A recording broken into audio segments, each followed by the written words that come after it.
चलिए प्रदेश में कोरोना से जुड़ी अपडेट आपको बता दें। कोरोना पॉजिटिव का कुल आंकड़ा हुआ है 4056। इस वक्त की बड़ी खबर, अब तक 68 नए पॉजिटिव केस सामने आ चुके हैं। कोरोना से 2378 लोग रिकवर हुए हैं। दोपहर 2 बजे तक 2111 मरीजों को डिस्चार्ज किया गया। आज दोपहर तक 54 मरीज हुए हैं रिकवर, 52 को डिस्चार्ज किया गया है। अब राजस्थान में सिर्फ 1563 कोरोना के एक्टिव मामले हैं। 58% रिकवरी रेट से राजस्थान में रिकवर हो रहे कोरोना पॉजिटिव। इस वक्त की बड़ी खबर आपको बता दें।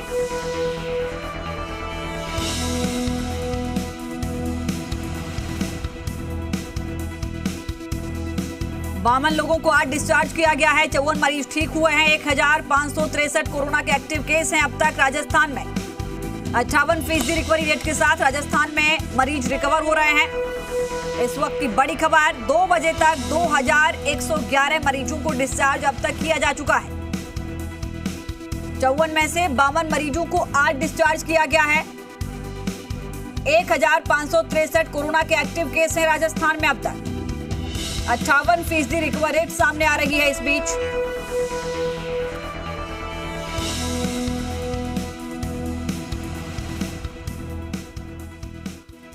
चक्की फ्रेश आटा, सॉफ्ट रोटी का वादा।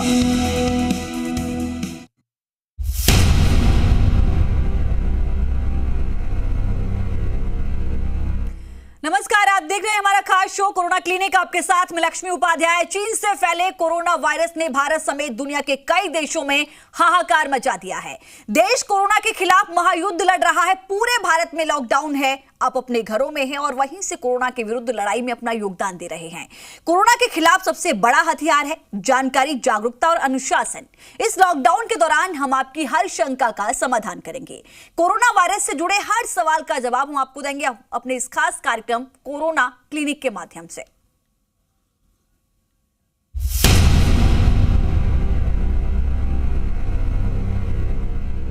तो दर्शक इस वक्त कार्यक्रम को देख रहे हैं, आप कॉल कर सकते हैं। हमारे साथ जुड़े हुए हैं doctor Pankaj Kumar Gupta, senior consultant हैं, इस वक्त हमारे साथ जुड़े हैं। पंकज जी, बहुत बहुत स्वागत है कार्यक्रम में आपका। धन्यवाद लक्ष्मी जी। पंकज जी देखिए, अगर मैं सबसे पहले राजस्थान की बात करूं तो फिलहाल जो अपडेट है 58% की रिकवरी रेट के साथ यहाँ पर जो मरीज हैं वो रिकवर हो रहे हैं। अगर मैं पूरे देश की बात करूं तो फिलहाल जो आंकड़े सामने आ रहे हैं, आप देख रहे हैं कि 67,000 के पार पहुंच गया है ये आंकड़ा। इस परिस्थिति में आप कोरोना को किस एंगल से देख रहे हैं, किस सिचुएशन में देख रहे हैं? और लोग कह रहे हैं कि चरणबद्ध, वो कौन सा चरण आप इस वक्त देख पा रहे हैं बढ़ते आंकड़ों के हिसाब से? जी, कोरोना का संकट तो खैर बढ़ता ही जा रहा है। लॉकडाउन की वजह से हमने कुछ स्थिति में काबू पाने का प्रयास हुआ, परंतु इसका इतना ज्यादा इन्फेक्टिव रेट है कि कोरोना अभी भी आगे बढ़ रहा है। और खासकर उन जगहों पर जहां पर हॉट स्पॉट एरियाज है, जहां पर कम्युनिटी ट्रांसमिशन के सबूत मिले हैं, वहां पे कोरोना का संक्रमण बढ़ रहा है। सरकार को उस दिशा में, उस जहां हॉट स्पॉट है उस पर ज्यादा फोकस करना चाहिए। और अभी तो पूरी तरीके से ये कहा नहीं जा सकता ये कब और कैसे खत्म होगा। एक्सपर्ट की राय है कि ये 3-4 महीने तक तो अभी चलेगा ही चलेगा। जी जी। सबसे ज्यादा इस वक्त देखिए सर, ये कहा जा रहा है कि जिन लोगों को सांस लेने की बीमारी, सांस में दिक्कत होती थी या फिर जो अस्थमा के शिकार थे, उनके लिए बहुत ज्यादा क्रिटिकल समस्या इस वक्त कोरोना काल में हम देखने को हमें मिल रही है। उन लोगों के लिए विशेष सावधानियां आपकी तरफ से क्या होनी चाहिए? जी, सबसे पहले तो सावधानी सभी लोगों के लिए होनी चाहिए। सभी लोगों के लिए सरकार द्वारा निर्देशित जो भी सूचनाएं प्रेषित की जा रही हैं उनको फॉलो किया जाना चाहिए। नॉन एसेंशियल जो आउटिंग है उसको रोकना चाहिए और टाइमली जो है फ्रिक्वेंट हैंड वॉशिंग करनी चाहिए। घर से बाहर निकले तो मास्क पहन के रखना चाहिए। अपनी इम्यूनिटी को बरकरार रखना चाहिए। ये सब कुछ जनरल बातें हैं जो सभी को माननी ही माननी है। खासकर अब हम उन कैटेगरी वाले लोगों में आते हैं जिनको पहले से कोई बीमारियां हैं। उनको तो बहुत ही जरूर ख्याल रखना चाहिए कि वो बिल्कुल ही जब तक आवश्यक ना हो तब तक घर से बाहर ना निकले, किसी बाहरी से मिले ना, और अपनी जो पुरानी बीमारियां उनकी दवाइयां पहले से इलाज कराते रहें और घर में इम्यूनिटी बढ़ाते रहें। जी, पहले दर्शक हैं देव नारायण जी हमारे साथ जुड़े हैं। देव नारायण जी, बहुत स्वागत है आपका कार्यक्रम में। पूछिए, क्या सवाल है? जी नमस्कार। नमस्कार, क्या सवाल है आपका? नमस्कार जी, मैं ये पूछना चाहता हूँ क्या गर्म पानी पीने से कोरोना पर क्या प्रभाव पड़ता है?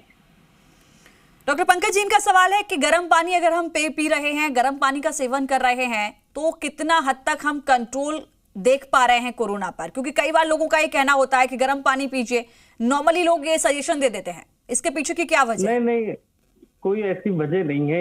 ये साइंटिफिकली एक कोई इसका प्रमाण नहीं है कि गर्म पानी पीने से कोरोना को नष्ट किया जा सकता है। और एक हल्का गुनगुना पानी पी के हम अपनी जो सेकेंडरी इन्फेक्शंस हैं उससे बचाव के लिए पी सकते हैं। लेकिन अगर ये कहें कि ये गर्म पानी पीने से कोरोना नहीं होगा तो ये एकमात्र भ्रांति है, इसको इसमें लेके मत चले। जो और सारी चीजें रियायतें बताई गई हैं उसको फॉलो करें। गर्म पानी थोड़े थोड़े छोड़ने के लिए गुनगुना पानी हम ले सकते हैं अपने गले को साफ करने के लिए। एक दर्शक है इस वक्त हमारे साथ जुड़े हुए हैं, मंगल जी, बहुत स्वागत है कार्यक्रम में आपका। मंगल जी, क्या सवाल है?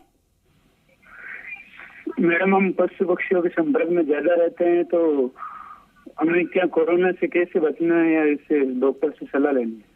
ठीक है, डॉक्टर पंकज जी, इनका सवाल ये है कि हम पशुओं के बीच में ज्यादा रहते हैं, ऐसे में हमें क्या प्रिकॉशन ज्यादा बरतने चाहिए, क्योंकि तमाम ऐसी चीजें भी सामने आ रही हैं कि अब पशुओं से भी कोरोना संक्रमण होने का खतरा है।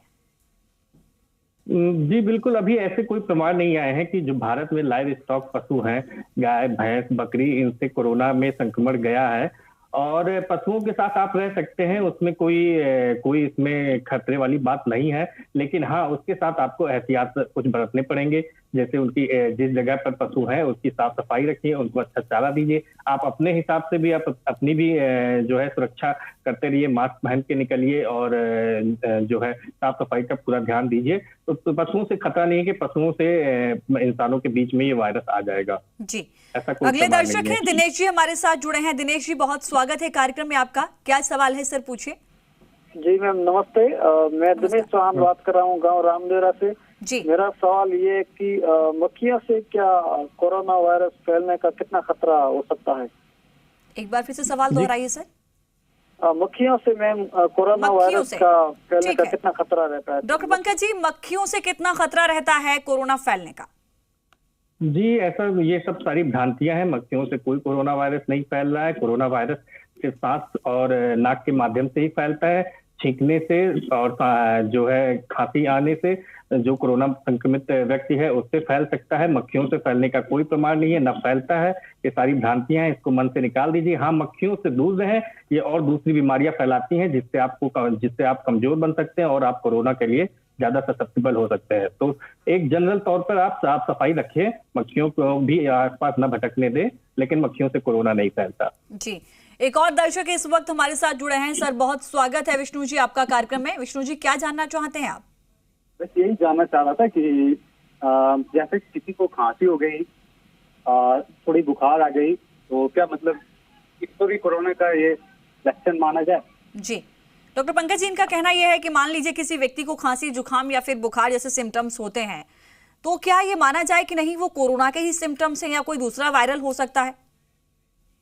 जी, अगर आपको खांसी और बुखार आ रहा है और वो अभी नया नया शुरू हुआ है पिछले 5-10 दिनों में, तो और अगर आप किसी वैसी जगह पर गए हैं जहां कोरोना का संक्रमण पाया गया है, तो ये निश्चित तौर पर इसमें कोरोना का संक्रमण पाया जा सकता है। निश्चित नहीं है, लेकिन इसमें संभावना रहती है। इसलिए आपको तुरंत ही अपने डॉक्टर, जो सबसे नियरेस्ट डॉक्टर, उनके पास जाके सलाह लेनी चाहिए। वो आपको चेक करेंगे कि हाँ, क्या आपको सच में कोरोना है या दूसरा अदर इन्फेक्शन है।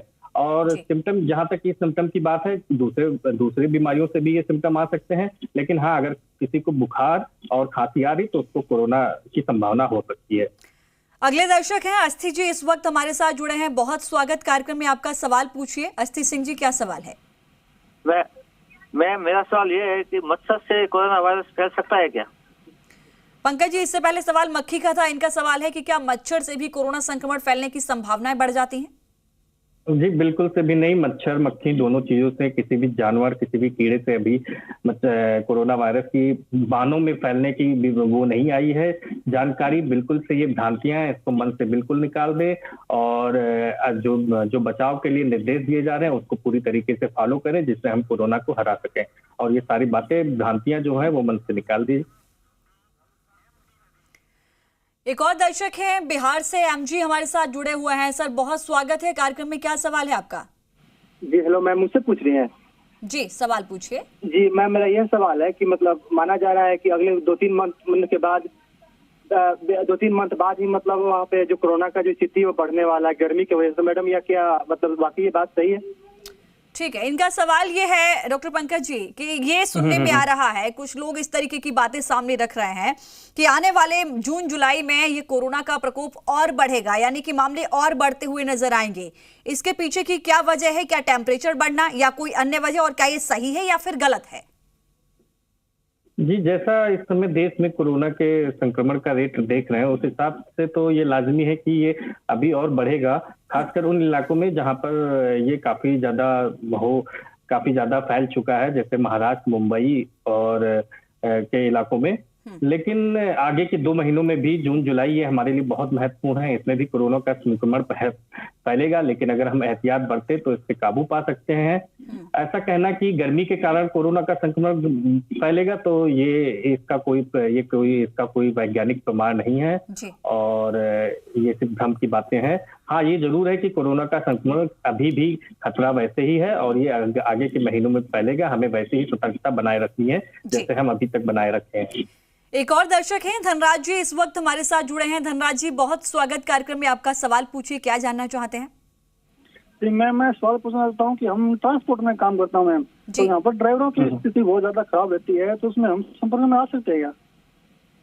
इनका सवाल ये है कि सर ट्रांसपोर्ट में काम करते हैं, ड्राइवरों की हालत वैसे ही आप देख रहे हैं, नींद पूरी नहीं हो पाती, तमाम समस्याएं जो इन्होंने एक शब्द में कहना चाहा, तो इनका कहना है कि ऐसे में हम कैसे ये कंफर्म करें कि हम लोग इस दायरे से बाहर हैं? देखिए, ड्राइवर्स को भी होने की संभावना है, वो उनकी सर्विसेज जो है एसेंशियल सर्विसेज में आती हैं तो उनको तो काम करना ही है। कोरोना वो भी एक तरीके से कोरोना वायरस की तरह है, लेकिन उन्हें भी हर तरीके के लोगों की तरह अपनी जो भी निर्देशित सूचनाएं दी जा रही उनको पालन करना है। फेस मास्क पहन के किसी से मिले या गाड़ी भी चलाए तो फेस मास्क पहन के चलाएं और जो है हमेशा फ्रीक्वेंट हैंड वॉशिंग करते रहे। किसी से भी मुलाकात करें तो नमस्ते करके करें, हाथ न मिलाएं और जो है सैनिटाइजर का उपयोग करें। इन्हीं सब चीजों से हम बचाव कर सकते हैं। जी, एक दर्शक है नाथाराम जी, इस वक्त हमारे साथ जुड़े हैं। नाथाराम जी, बहुत स्वागत है कार्यक्रम में आपका। सवाल पूछिए, क्या जानना चाहते हैं सर? नमस्कार मैडम। नमस्कार सर। मैडम, मैं बाड़मेर जिले से बात कर रहा हूँ। जी, सवाल पूछिए सर। मैडम, मेरा आज का सवाल है कि मैं सैलून पर कटिंग कराऊं ना कराऊं? सर, इनका सवाल यह है कि देखिए, कई ऐसी खबरें देखी हैं आपने, चाहे मध्य प्रदेश हो चाहे अन्य जिले की हम बात करें, तमाम जगह हमने देखा है कि सैलून से कोरोना कहीं ना कहीं लोगों तक पहुंचा है। मध्य प्रदेश में 5 पुलिसकर्मी भी कोरोना वायरस के चपेट में आए सैलून से। तो इनका सवाल यह है कि क्या ऐसे में हम सैलून का इस्तेमाल कर सकते हैं या फिर नहीं? क्या हर सैलून से खतरा है लोगों को? जितना हो सके उतना सैलून को अभी अवॉइड करना चाहिए, क्योंकि सैलून में जो कार्य होता है, सैलून में बहुत ज्यादा निकटता होती है, बहुत ज्यादा चांसेस होते हैं अगर सामने वाला व्यक्ति संक्रमित है तो दूसरे व्यक्ति को संक्रमित हो जाए। तो अभी तो सैलून चलाने का तो ऐसा सरकार ने निर्देश भी नहीं दिया है, तो मेरे ख्याल से अभी तो इस चीज को जहां तक हो सके अवॉइड करना चाहिए। जी, एक और दर्शक हैं हरीश जी, इस वक्त हमारे साथ जुड़े हैं। हरीश जी, बहुत स्वागत कार्यक्रम में। सवाल पूछिए। नमस्कार मैडम। नमस्कार सर। मेरा सवाल ये है कि जब भी यहाँ 700 और धानेरा, डीसा, गुजरात के अंदर इतनी सारी भीड़ लगती थी दवाखाना के अंदर, अब वो सारी कोरोना की वजह से सारी वो बीमारी कहाँ गई? इनका सवाल सर कहीं ना कहीं ये है कि देखिए, कोरोना से पहले जब हम देखा करते थे तो तमाम मरीजों की लाइनें लगी हुई नजर आती थी। अब क्या है कि कई जगह ओपीडी बंद कर दी गई है, तो ऐसे में वो मरीज वहां पर नहीं पहुंच पा रहे हैं। तो आखिर या तो इनका ये गुस्से भरा सवाल था कि आखिर उन मरीजों का क्या होगा, वो भीड़ कहां चली गई। जाहिर है कि हम पूरा फोकस कोरोना पर कर रहे हैं, तो वो उन मरीजों की जिम्मेदारी भी हमारी है। उनके लिए कैसे व्यवस्था होगी, क्या करना होगा? देखिए, ये प्रश्न तो काफी सोचने वाला है आम लोगों के नजरिए से। और जैसा कि इन्होंने कहा कि जो आम पब्लिक जो अस्पतालों में जाती थी वो कहाँ गई, अभी तो पूरा जनता भी, सरकार भी, सभी लोग अपना ध्यान केंद्रित किए कोरोना के ऊपर।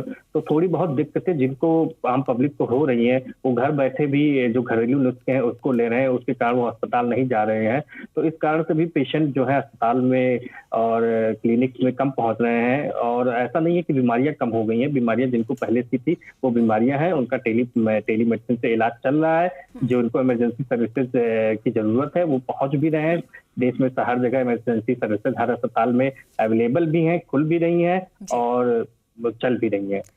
एक और दर्शक हैं हीरा राम जी, इस वक्त हमारे साथ जुड़ चुके हैं कार्यक्रम में। बहुत स्वागत है हीरा राम जी, आपका सवाल पूछिए, क्या जानना चाहते हैं आप?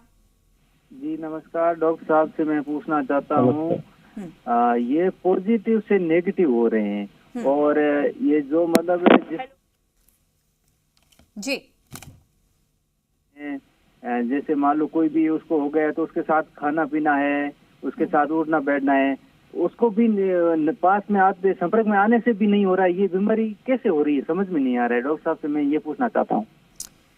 डॉक्टर पंकज जी, इनका सवाल ये है कि लगातार हम इस तरीके की चीजें देख रहे हैं कोरोना के चलते कि लोगों को एक दूसरे के संपर्क में आने से बचाया जा रहा है। सोशल डिस्टेंसिंग भी इसी का एक कहीं ना कहीं एक विकल्प ढूंढा गया है। इनका सवाल यह है कि ये लोगों के साथ खाने से हो जाता है, लोगों के छूने से हो जाता है, इसका रीजन क्या है वो समझाइए। नहीं, खाने के साथ तो नहीं हो पा रहा, लेकिन जब एक इंसान किसी कोरोना संक्रमित व्यक्ति के इंसान के संपर्क में आता है तो उसके द्वारा जो कोरोना संक्रमित व्यक्ति के द्वारा जो प्रोड्यूस की गई जो बूंदें होती हैं सांस छींकने से या खांसने से या कभी कभी बोलने से भी जो बूंदें होती हैं वो जमीन पे गिर जाती है। उस जमीन को अगर आप टच कर लेते हैं सामने वाला व्यक्ति और अपने हाथ नाक कान मुंह को छू लेता है तो उससे कोरोना का संक्रमण हो सकता है, जिसको हम लोग लिटरेचर में फोमाइट के थ्रू कहते हैं। और डायरेक्ट एयर कंटामिनेशन भी हो जाता है सामने सामने रहने से। तो सामने सामने रहने से मेनली एयर बॉर्न ट्रांसमिशन ही हो रहा है। जी, अगले दर्शक हैं सूरज जी, इस वक्त हमारे साथ कार्यक्रम में जुड़े हैं। बहुत स्वागत आपका सूरज जी, क्या सवाल है पूछिए। सूरज जी, आवाज पहुंच रही है आप तक हमारी? सूरज, क्या आप सुन पा रहे हैं हमारी आवाज को? आप टीवी सेट के माध्यम से जुड़ने की कोशिश कर रहे हैं सूरज, कोशिश करिए टीवी सेट का वॉल्यूम कम करें और फिर अपना सवाल पूछें। पूछिए क्या सवाल? जी, क्या सवाल है? आवाज मिल रही है सूरज आपको?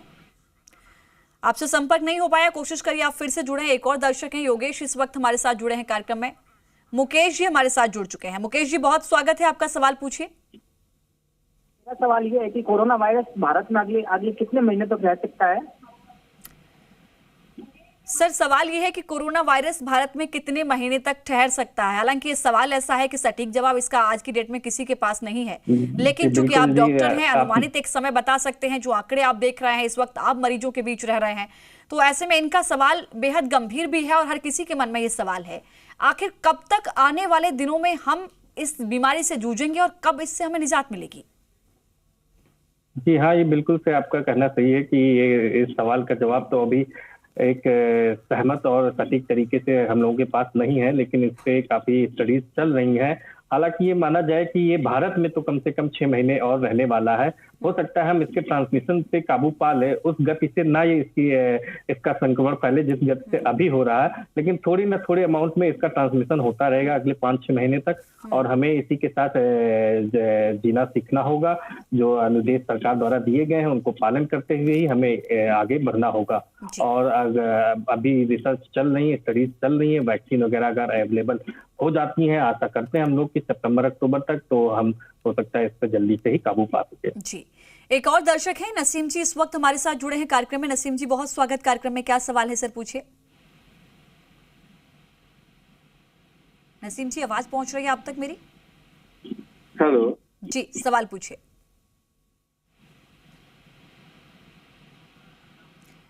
नसीम जी, आपकी आवाज हम तक नहीं पहुंच रही है। एक और दर्शक हैं इस वक्त जो हमारे साथ जुड़े हैं। सर, सवाल पूछिए, क्या सवाल है आपका?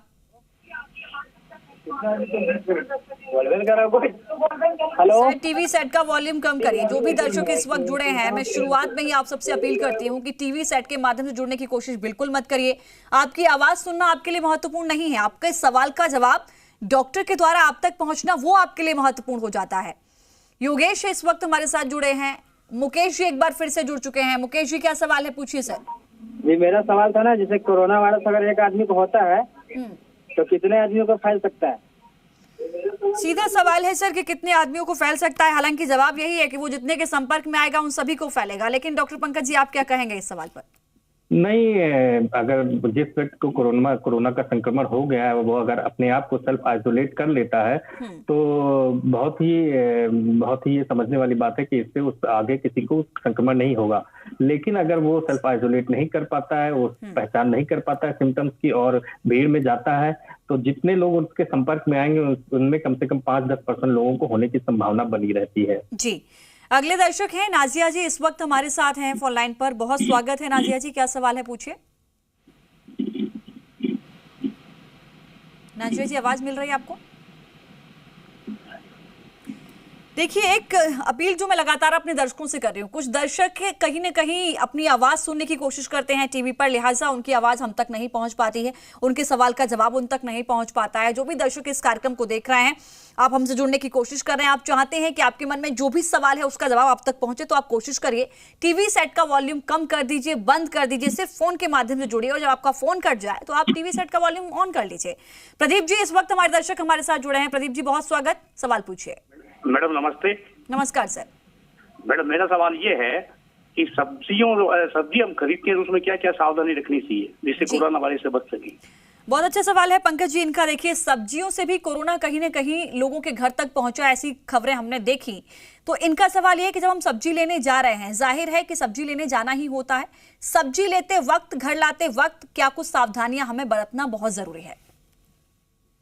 जी, सबसे पहले तो अगर सब्जी लाने बाहर जा रहे हैं तो जिस व्यक्ति से, जिस दुकानदार से भी सब्जी खरीदे उसको पहले देख लें ऐसे है कि उसने मास्क पहन के रखा है और वो प्रॉपर प्रोटोकॉल का फॉलो कर रहा है कि नहीं कर रहा है। फिर वहां से सब्जियां लें जहां से आपको सुरक्षित लगे, सब्जियां लें। उसके बाद सब्जियों को घर में ला के थोड़ी देर उसको अच्छे से धुल ले और थोड़ा धूप सुखा भी सकते हैं, सुखा लें। और अगर हो सके तो उन सब्जियों को एक दिन बाद आप उपयोग में लाएं, जिससे अगर उसमें संक्रमण होने की संभावना भी हो तो वो भी बहुत कम हो जाए एक्टिव वायरसेस की। ये आप एहतियात बरत सकते हैं। ऊपर से जब आप खाना पकाते हैं तो वैसे ही उसका टेम्परेचर इतना हो जाता है कि लगभग सारे के सारे वायरस की बैक्टीरिया नष्ट हो जाते हैं। तो बहुत ज्यादा चांस नहीं है अगर हम कच्ची सब्जियां, सलाद जैसी सब्जियों में संक्रमण ना हो तो। अगले दर्शक हैं प्रकाश जी, इस वक्त हमारे साथ जुड़े हैं। प्रकाश जी, बहुत स्वागत कार्यक्रम में, सवाल पूछिए।